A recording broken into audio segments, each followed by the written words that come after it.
What's up guys, and welcome to the Cobra YouTube channel.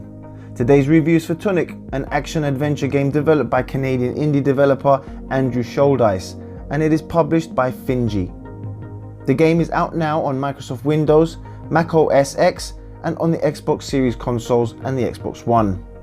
And for those of you new to my channel, then please make sure to hit the subscribe button in the bottom right hand corner of this video, give the video a thumbs up after watching, and hit the bell button to stay up to date on my latest videos. Now, if you're in search of a game that does not require any hand holding and is dependent entirely on you figuring things out, then look no further than Tunic. This Zelda-inspired isometric adventure is a hardcore game with an adorable little fox as its hero, and it pushes players to discover things through exploration and the collection of pages that end up becoming a very important in-game manual. Just like a game manual in the style of those included in NES and Super Nintendo games from the 80s and 90s, the manual in Tunic will provide you with all the help and clues you will need to help you on your adventure. While exploring, you will come across handwritten notes with images that are the key to helping you find your way through the game. The thing is, most of it is in a strange text that is unique to Tunic, leaving just enough hints and images to help you along your journey. Referring to the manual is something you are going to need to do throughout your time with Tunic. The game does not necessarily make it impossible for you to progress without going through the manual's pages, but this is an extremely smart way to keep players engaged and interacting with what I think is an excellent design choice. Once you are done looking through the manual, a world of possibilities awaits you with a sheer variety of locations you can visit and revisit, each full of colour and detail. And together with our sword-wielding hero and the other creatures, this game is always pleasing to the eye. Whether I was journeying across the main map or diving into the various dungeons, there was always danger waiting around every corner. Tunic features lots of enemies for you to contend with, each requiring different tactics to overcome. The game keeps it relatively simple by giving you just a stick at first, shortly followed by a sword and shield, as well as blocking, dashing and dodging moves. But as you get further into the game and encounter tougher enemies and bosses, you will have to use all these tools in order to progress. Much of the challenge in Tunic boils down to the enemies being dangerous no matter what point you find yourself in the game.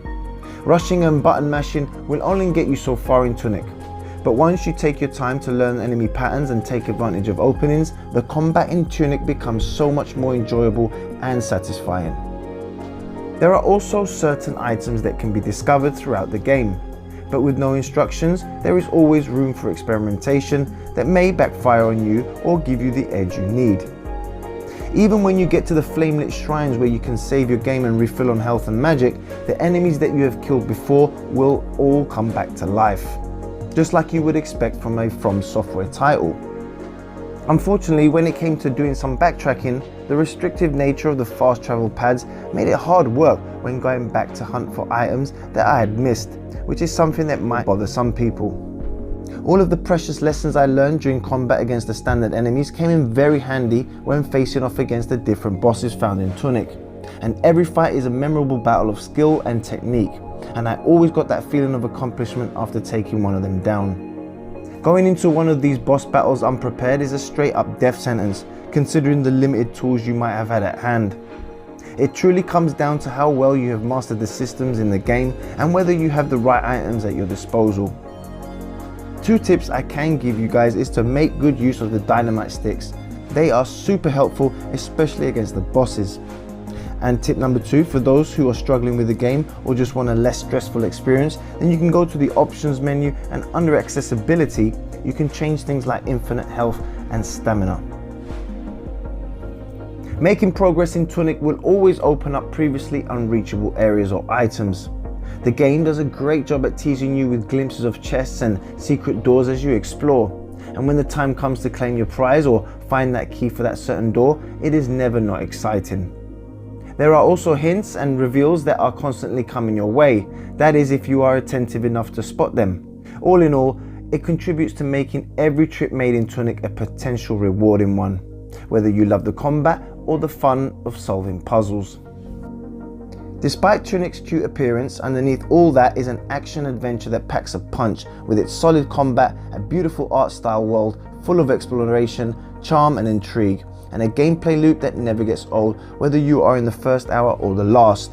Indie developer Andrew Shouldice can be very proud of what he has accomplished here with Tunic. It is such a wonderful little game that took me back to the more simple days of gaming, and I love it for that. I am going to give Tunic a wonderful 9 out of 10. And it also gets my Joe Cobra's stamp of approval.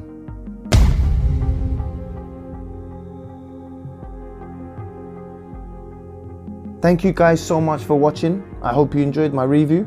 Make sure to subscribe to my channel for more gaming and film content, and I will see you all on the next Joe Cobra video.